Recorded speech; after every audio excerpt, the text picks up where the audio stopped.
نصلي على رسوله الكريم أما بعد فأعوذ بالله من الشيطان الرجيم بسم الله الرحمن الرحيم فاسألوا أهل الذكر إن كنتم لا تعلمون رب اشرح لي صدري ويسر لي أمري واحلل عقدة من لساني يفقهوا قولي يا ربي صل وسلم دائما أبدا على حبيبك خير الخلق كلهم. My respected elders, brothers, friends, and my brothers and sisters, at this very moment we all are sitting in the session of Q&A which takes place every Wednesday. We try our best to answer the questions according to Quran and Hadith.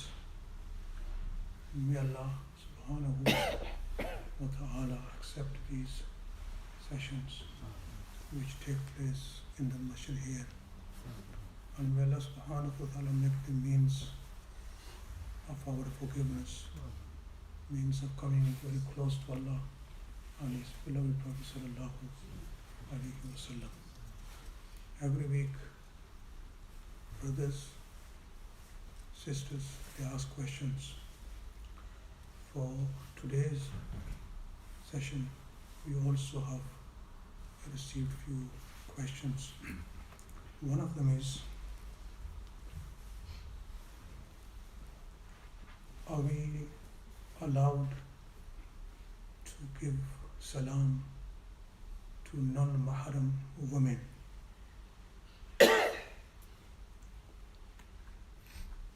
Giving of salam is sunnah of Prophet sallallahu alaihi wasallam, and responding to salam is wajib. And the questioner is asking, can we give salam to women, non-mahram women? The ulama and the muftiyan ikram, they say, if the woman whom you giving a salam, she is young and there is a fear of a fitna, then you should avoid giving salam to her.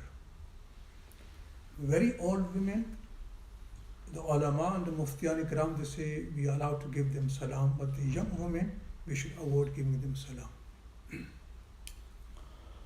And someone is asking regarding the salam, how can we give salam to a non-believer? Or if a non-believer gives you salam, should we reply back to him? If a non-believer gives salam, we should, while giving a reply to him, we should say, wa alaykum. We shouldn't say the full salam, wa alaykum salam, we should say wa alaykum. The Jews, in the days of Prophet sallallahu alaihi wasallam, they would come to Prophet sallallahu alaihi wasallam, they say, assalamu alaikum. Quickly they would say this. Salam in their language meant death. And they said to Prophet sallallahu alaihi wasallam, may death be upon you. So Aisha radiallahu ta'ala anha, hearing this, she became very upset that why they're saying. Rasulullah sallallahu alaihi wasallam said to her, did you not hear me what I said? I said wa alaykum. I said wa alaykum, meaning what you have just said to me, may the same be upon you. So if they give salam, we should reply, we should say wa alaykum. Another question someone is asking regarding having our names on the shoes. They're saying name not on the bottom of the shoe, but near the ankle or somewhere. I don't know why people want to have their names on the shoes. Shoe is shoe. And we cannot come with our shoes on into masjid. When Musa alayhi salatu wasalam, Allah on the Mount Tur, Allah said to Fakhlan alayk, you just take your shoes off. you have just entered into the blessed and sacred place now. So take your shoes, leave your shoes there outside.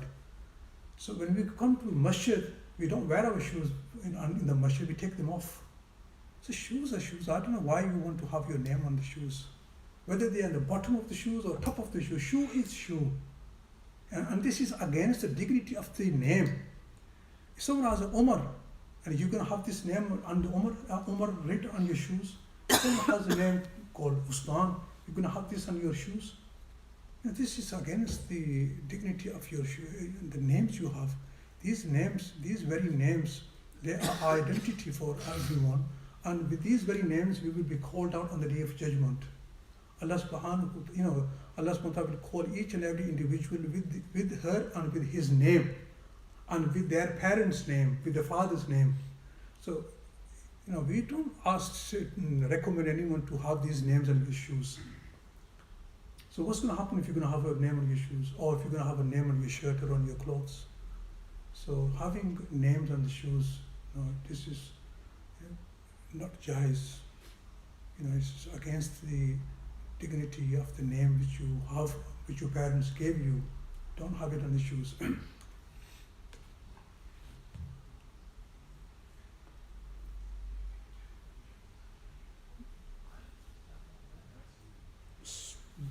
Regarding who is eligible to use a chair to pray. A person, anyone who can do sajda, maybe he cannot bend his knees, this person is allowed to, he cannot do sajda on the ground, so he is allowed to sit on the chair. Now the another question is, if somebody is sitting on the chair, what should he do? Should he, when he is at the time of ruku and sajda, should he bow his head? And for qiyam, he should stand up. The ulama and the mufti kiram, they say, it is superior, it is afzal to read the whole namaz while sitting, in the position of sitting. This is afzal. But if someone stands, when it's qiyam, he stands up, that's permissible as well. But afzal is, superior is that you read the whole namaz while in the position of sitting.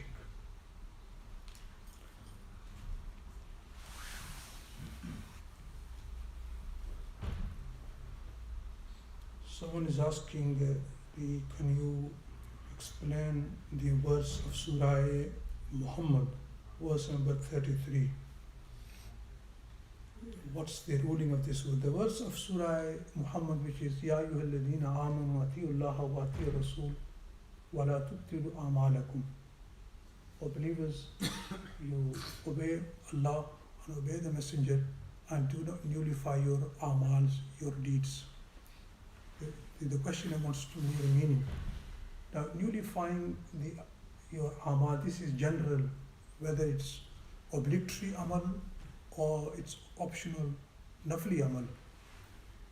Meaning, the verse means do not nullify your amal. There are many forms of nullifying the amal. One is, Allah is saying, وَلَا تُبْتِلُوا صَدَقَاتِكُمْ بِالْمَنِّ وَالْأَذَى. Do not destroy your charity by boasting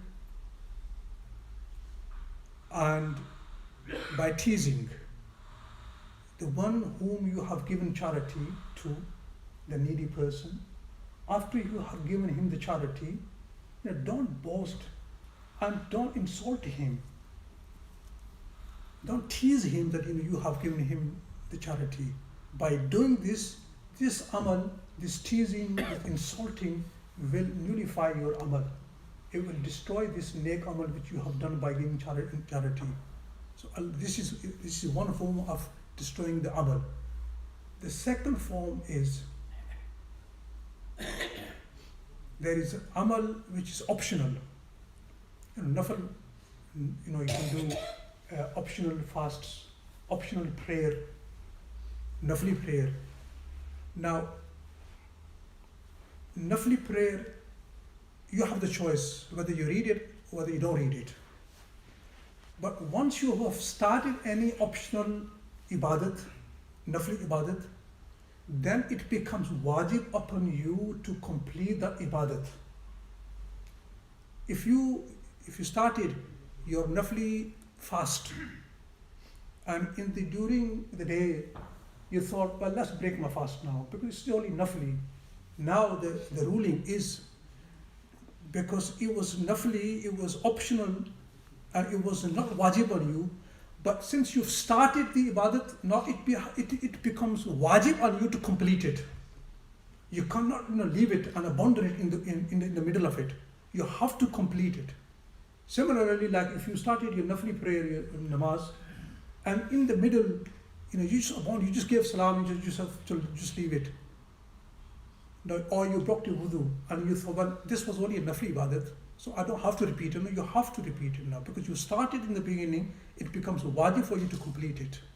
So Allah subhanahu wa ta'ala, Imam Abu Hanifa rahmatullahi alayhi, in the light of this verse, Imam Abu Hanifa says, if you start any nafli ibadat, you have to complete it. And if you leave it in the middle, then it becomes wajib for you to make it up and do it again. So this is what the verse means, that any nafli ibadat you do, you have to complete it. I mean, obligatory, you have to complete it, no choice. But the nafli ibadat, one can say to himself, but this is only nafli ibadat, so I don't have to complete it. No, any nafli ibadat you start, you have to complete it. If you don't complete it and you left it in the middle, there's a wajib upon you now. You have to, later on, you have to, repeat this ibadat which you have left it while you were doing it.